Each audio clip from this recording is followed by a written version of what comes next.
Hey guys, so today's video will be the top 5 best Sega Genesis games starring me! Let's get into this video!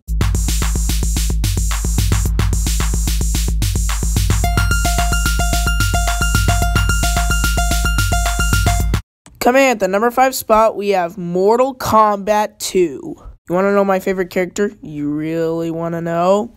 It's Scorpion. He's my favorite character in the whole game. The reason why the second one is on this list and not the first one is because there's more characters in this one.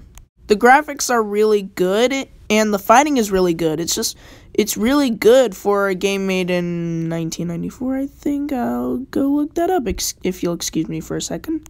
Okay, I went to look it up, and it turns out I'm right, so yes! So basically, if you play one-player mode, it chooses the boss for you, like, you know, there's sections, and it's kind of like Punch-Out, where you just go to each boss and fight them. But if you play on two-player mode, then you get to, you know, play against the other player and just beat the heck out of them.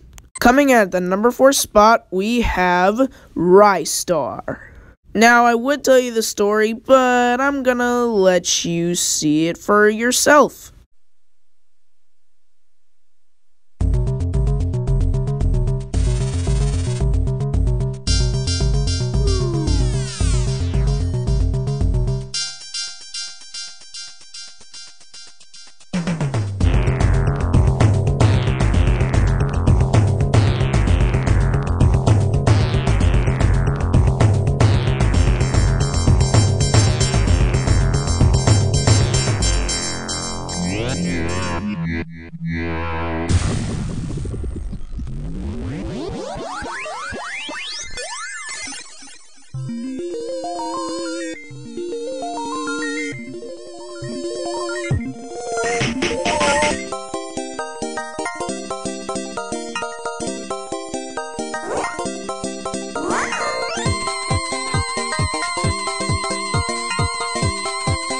Okay, I know I talk about platforming on these lists all the time, but who cares? This platforming is pretty unique compared to most other games that you'll see today with platforming. Coming at the number 3 spot, we have Altered Beast. Now, this game doesn't hold up like some of the others on this list, but it's still really good. This game, before Sonic the Hedgehog, was the pack-in game with the Sega Genesis. Now, in this game, you have to level up to get to the beasts, like to get to be a beast, and how you do that, you beat those blue wolf things, and you just go to the orb that comes out of them after you kill them. Now, first, you turn into a werewolf thing, then you're a dragon, and then you're a bear, and etc., etc. Now, the boss fights are pretty cool, and, well, they're basic, but still cool anyway.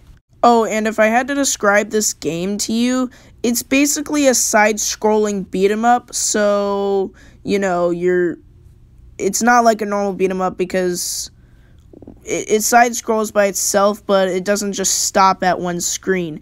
It can just, it still goes. Coming at the number 2 spot, we have Sonic the Hedgehog 2. What? You thought you wouldn't see a Sonic game on this list?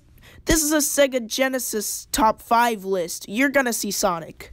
Now, you get the gist of it. Sonic going through with Tails and, you know, basically just, collecting rings, beating badniks, you know, like, just going around running. You know, you get the point. But no, you gotta look past that, okay?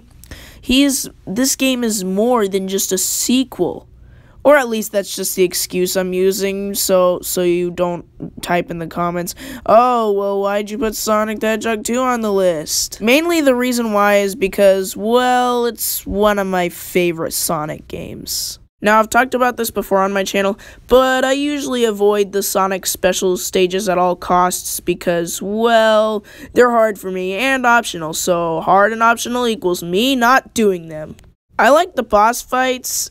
They're just really, really cool. Like, I know it's Eggman every single time, but, no, excuse me, Dr. Robotnik every time, but still, they're unique and it's just not the same thing. I'm talking about you, Super Mario Bros. 1, where you're just the same boss every time, pretty much the same like style of fighting.